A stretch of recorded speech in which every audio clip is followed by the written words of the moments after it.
absolutely. And well, I've got a couple more comments here. Janet R. says, I never set resolutions and I think they are silly. Now, having said that, if I had some life-altering issue where I vow that this year will be different, then so be it. And another one here from Rona Barry Morin, who says, why not set goals throughout the year? Short-term goals work for me. You know, Monique, in your experience, how have short-term goals paid off? Give me an example of one where you set a short-term goal in September and actually managed to achieve it. Well, short-term goals really work for me well because you don't bite off more than you can chew. When I was in my program that I went to school for to becoming a coach, we would always say, take 3-foot steps, just smaller. So, for instance, I will set a goal to make up my bed every day in the morning, really. Let's make it really basic, right? Because I get out of the bed, and then I'm off to the day. So it's like the goal is today I'm going to make up my bed before I leave my bedroom. That is a very achievable short-term goal. And the thing that is great is that we feel the achievement and there's a win. And so when we feel successful, we have a tendency to do it over again. So short-term goals give us a quick sense of gratification that allows us to then have the enthusiasm to start and try it again. Yeah, I mean, what do you think about that, Annie? How much does gratification feed into then how many goals you set?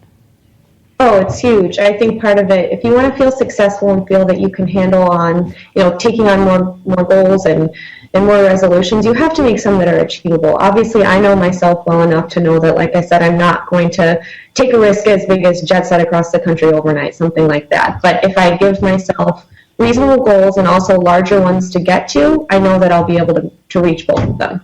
I really like that idea, and this is an interesting kind of a piece of analysis from Jeremy Simpson watching. He says, listen to the language of your resolutions. Do you delay with word choice? Compare I am going to with I am. What do you think about that, Amanda? I really like that. I think that a little bit of what she was saying about, what Monique was saying about short-term goals, it's that confidence. And if you state it with confidence, as if it's a foregone conclusion that you're going to achieve it, that your chances are much greater of following through. Yeah, Monique, I mean, finally, for people that are sort of watching and, maybe sort of thinking, okay, all right, if I can get a jump start now, obviously we're not in September, we're in December, but if I can get a jump start now, what advice would you give them as to kind of how to plan what sort of resolutions that they should be aiming for? The big or a little bit more like making the bed level? Well, this year, my New Year's resolution, even though I started in September, was really that I was going to slow down because I felt like I'm always rushing. I can feel that thing in me running, trying to get to something. So my New Year's resolution is to slow down. And the first thing I would say to people is, really look at your life and see what it is you want to achieve. And it might not be about a material thing or a material sort of goal. It could possibly be about something inside of yourself that you want to change about yourself. And just journal. Write it down. Pay attention to it every single day. Think about it at night. Meditate about it. I meditate about it. I talk to my friends about it. I have a prayer partner that I pray with every day. And at least 3 times a week, I'm praying about my goal, which is to slow down and to realize that I have nowhere to get to. I'm already where I need to be. That is changing my life. So we have to write it down and we have to really allow it to become a part of our conversation and a part of the way we think about ourselves. And over time, we will take on those patterns and those behaviors and we'll be different. Wow. And Monica, similarly, Jeremy Simpson here says, goal questioning is a process. Enjoy that process. So he sounds like he's taking a leaf out of your book as well. Well, guys, thank you so much for joining me today, Amanda, Annie, and Monique. It's been great to have you. Thank you. Thank you. Thank you. And guys, if you want to look at any of the blogs that we've been talking about, you can do so. The links to that are in the player below. And this conversation has, of course, been presented by Aetna. Stick around, more HuffPost Live coming up. You're watching HuffPost Live. I'm Caroline Moderesi-Tarani, and this conversation is presented by Fitbit. Now, it's true that most Americans do some type of work, whether it's in an office or in the home, but it's not true that all work is created physically equally. Some jobs require much more body exertion than others, so those employees must get a pass when it comes to the gym, right? Well, just because a job seems more physically demanding, does that necessarily translate to fitness. Well, joining me now to discuss and share their stories in our Google Hangout, we have Amanda Trusty, a dance instructor and choreographer, Bradley Fleming, a farm manager at the Brooklyn Grange Rooftop Farm, Larissa Mercado Lopez, assistant professor of women's studies at California State University, and Nikki Glore, fitness expert and the founder and president of Nikki Fitness. So, guys, thank you very much for joining me today. Amanda, I want to start with you. As a lifelong dancer, how do you balance the physical demands of teaching with your own personal goals? It's tough. It's tough.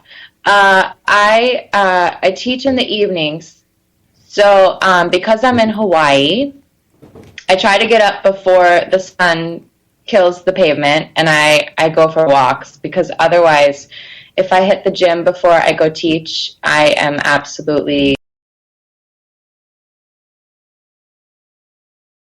People, yeah, I can hear you. People must sort of be listening to you and sort of thinking, really? But, you know, you're a dance instructor. I mean, you know, you're a choreographer. Surely that can't be the case. Okay, so the thing about dance teaching is you're not dancing as much as you think you are, because you warm them up and then you show them something and you let them go across the floor. Or you show them something and you wait for them to figure it out on your own. So you're not moving for 6 hours. You're just teaching for 6 hours. And so a lot of times we get what we call the club foot, where you've demonstrated, and then you've stopped, and the next morning you wake up and you can barely walk because your ankles lock up. Oh my So you're not moving as much as you think you are. That sounds horrific. And it's so funny because it does debunk this idea that, you know, if I meet you and you say, oh, I'm a choreographer, I'm thinking, listen, if you and I were to have a race on the treadmill, you would kick my ass. But apparently that is not the case. I mean, you know, so how do you do that though? How do you make sure within your day that you are giving enough time to your own personal fitness? Because I should imagine at the end of teaching, I mean, that is exhausting in and of itself. How do you motivate yourself to get in your own fitness? I'm still working on it. Because I lived in New York City for so long and I was in the audition circuit, if going to the gym was for the sole purpose of maintaining a certain weight or looking good in a leotard. And so for the first year after moving out to Hawaii, I didn't want to go to the gym at all because I didn't have to go to audition and look like a certain way. So I took a break. So now I'm in this stage where I'm kind of figuring out, you know, what days I can go take a Zumba class, because I have to dance. I have to move my body. But I am not a gym rat, and I don't think I ever will be. And so for me, it's just kind of figuring out the balance of what doesn't exhaust me before I go to a physically demanding job. Wow, yeah. I mean, Bradley, what do you have to say about this? Because, I mean, you know, you're into farming, and that is a very physically, I should imagine, like a physically robust, you know, exhausting profession. How fit do you rate yourself? Interesting question. I don't know. I think I'm pretty fit, but a lot of the movements that I'm doing day to day while farming aren't necessarily ergonomically sound. So there's a lot of crouching and bending over that can be tiresome on the lower back. But at the same time, you know, I can work towards making the movements, doing the movements and the tasks in a way that's better for my body. So, yeah, just trying to make sure that I'm balanced, doing things on my right side and my left side, moving around, rotating tasks in a way that I'm not doing the same thing for a super long amount of time. And it's also pretty important for me to do yoga or at least stretch daily. Makes a big difference in how my body feels. I mean, that's an interesting point as well. And Jeremy Simpson, who's watching, says, mindful yoga as a workplace martial art is important for many labor jobs. Examine the image shown in relation to this segment. Is that a healthy form for lifting heavy weight? Now, you know, Bradley, on the farm where you are, it's not sort of a huge mechanized farm. You know, much of the labor seems to be done by hand. So just give us a day in the life. I mean, what are sort of the activities that you're doing? And where do you think the shortcomings are in terms of your own personal fitness? Right. So it varies a lot. It varies a lot by season. You know, in the early spring, we're in the greenhouse mostly. We're starting seedlings. Starting in, April and May, we're doing a lot of seeding outdoors where we start transplanting in May, early May, all the seedlings from in the hoop house to outside. So there's a range. And then in the summer, we're doing a ton of harvesting. We're still planting, we're transplanting, we're seeding, and just lots and lots of harvesting throughout the summer and fall. One of the good things is that we do a pretty diverse crop mix. So we have probably 100 different varieties of mostly vegetables, a couple fruits. And so each thing, each crop is harvested differently. So it's not all crouching and leaning and doing the same motions. But we do a lot of greens. Probably about half the farm is salad greens. So we do a loose leaf mesclun mix of loose leaf lettuces and mustards. And we do a lot of that. That'll be the first thing we do when we come in the morning is harvest greens, because you want to get them before the sun gets too high in the sky and they start wilting faster. So, Bradley, I'm curious, how do you have the motivation at the end of the day to then go and work out yourself? Because this seems exhausting. You're not sitting in one place all day. It's a lot of up and down, a lot of crouching over and lifting. How do you find the motivation? Yeah, so I don't work out in the same way I used to. I don't go to a gym or anything. What I do try and do, it's good to get some cardio, and I try and ride my bike to and from work when I can, and then like I mentioned before, yoga, and it makes it easier because we started actually hosting yoga on the farm. We do rooftop yoga one night a week, so it's nice to go to that. I get to stay on the farm and participate in yoga.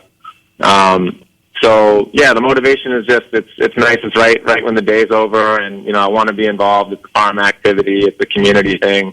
Sometimes I'll go with friends, so that's the motivation for that. And riding a bike to work in the morning is nice. It's cheaper than the subway, and it's quicker too. And it's just a nice way to start the morning and kind of get the blood flowing. And what you said about community, I think, is very important as well when it comes to motivating yourself to be fit. There's nothing like kind of being involved in the community to help you do that. And Erica, actually, who's watching, agrees with you about mixing up which sides you're lifting things on.